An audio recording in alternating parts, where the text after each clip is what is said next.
anak-anak, selamat berjumpa kembali dalam pelajaran PPKN. Hari ini kita mau belajar dengan tema manfaat sikap tolong-menolong. Yuk, sama-sama kita pelajari materinya. Ya, anak-anak tahu apa arti pengertian tolong-menolong? Ya, di sini ada catatannya. Tolong-menolong dapat dilakukan di rumah, sekolah, atau di lingkungan masyarakat, atau dimanapun kita berada. Tolong-menolong dapat kita mulai dari hal kecil, misalnya membantu ibu merapikan tempat tidur, atau membantu adik mengerjakan tugas.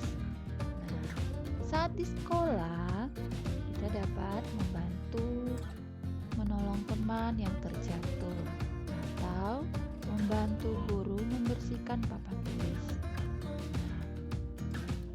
Sikap tolong-menolong atau menolong orang lain merupakan perbuatan terpuji yang sesuai dengan pengamalan sila Pancasila kedua.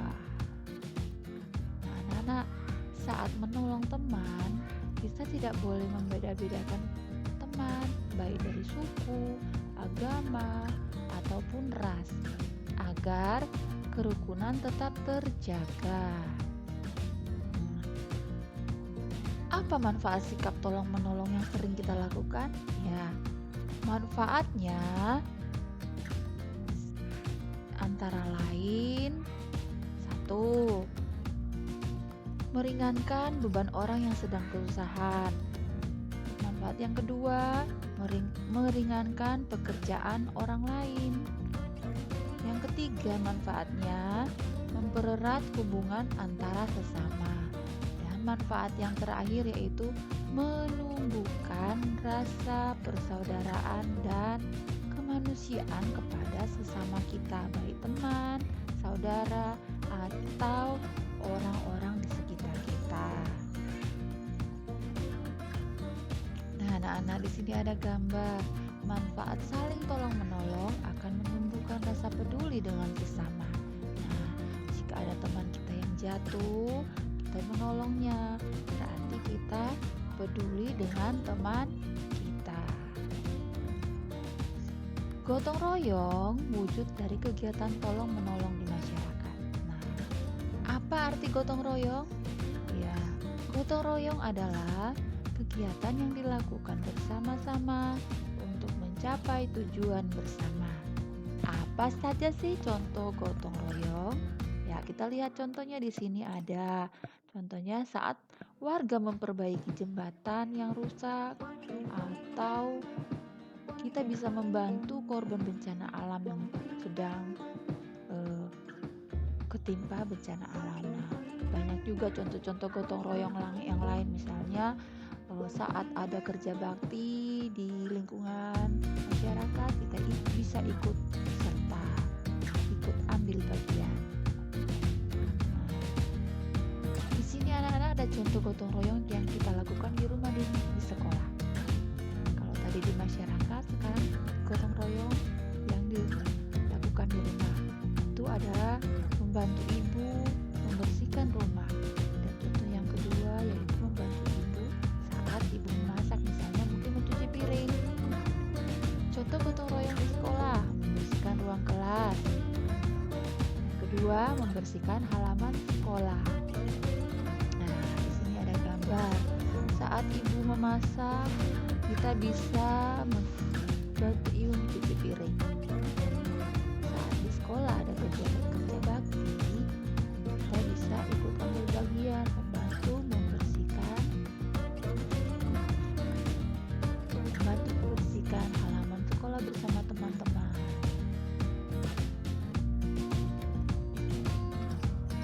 Anak-anak, dalam kehidupan masyarakat, kegiatan gotong royong perlu dilakukan untuk kepentingan bersama. Gotong royong sebaiknya dilakukan dengan sukarela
sampah dan lumpur tersebut dapat mengakibatkan penyakit. Jadi kita harus membersihkan lingkungan itu. Tapi kalau kita membersihkan lingkungannya hanya sendiri, pasti akan membutuhkan waktu yang lama. Makanya, jika semua ikut ambil bagian dalam kegiatan kebersihan lingkungan untuk merapikan lingkungan yang terkena banjir, maka tidak membutuhkan waktu lama. Pekerjaan akan cepat selesai dan lingkungan bisa bersih. Kegiatan gotong royong memiliki banyak manfaat. Manfaatnya antara lain, di sini ada beberapa manfaat. Pertama, menumbuhkan sikap tolong menolong kepada sesama. Kedua, menunjukkan sikap tanggung jawab. Ketiga, menumbuhkan sikap peduli kepada sesama. Yang keempat dari gotong royong itu bisa menumbuhkan rasa persaudaraan dan kebersamaan. Dan manfaat yang terakhir yaitu menumbuhkan rasa persatuan dan kesatuan. Ya, kalian bisa melihat manfaat dari kegiatan gotong royong. Dengan bergotong royong, maka pekerjaan membersihkan lingkungan menjadi lebih ringan dan cepat selesai. Dengan bergotong royong, warga memiliki tanggung jawab bersama. Kegiatan gotong royong perlu dilaksanakan untuk kepentingan bersama. Maka akan terwujud kebersamaan dan keakraban antar warga.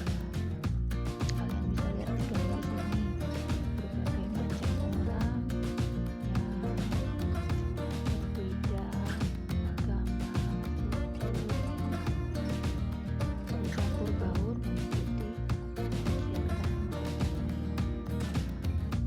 Maka terciptalah kebersamaan. Ya, sikap hidup sederhana. Arti penting hidup sederhana. Sikap hidup sederhana merupakan pilihan gaya hidup yang baik.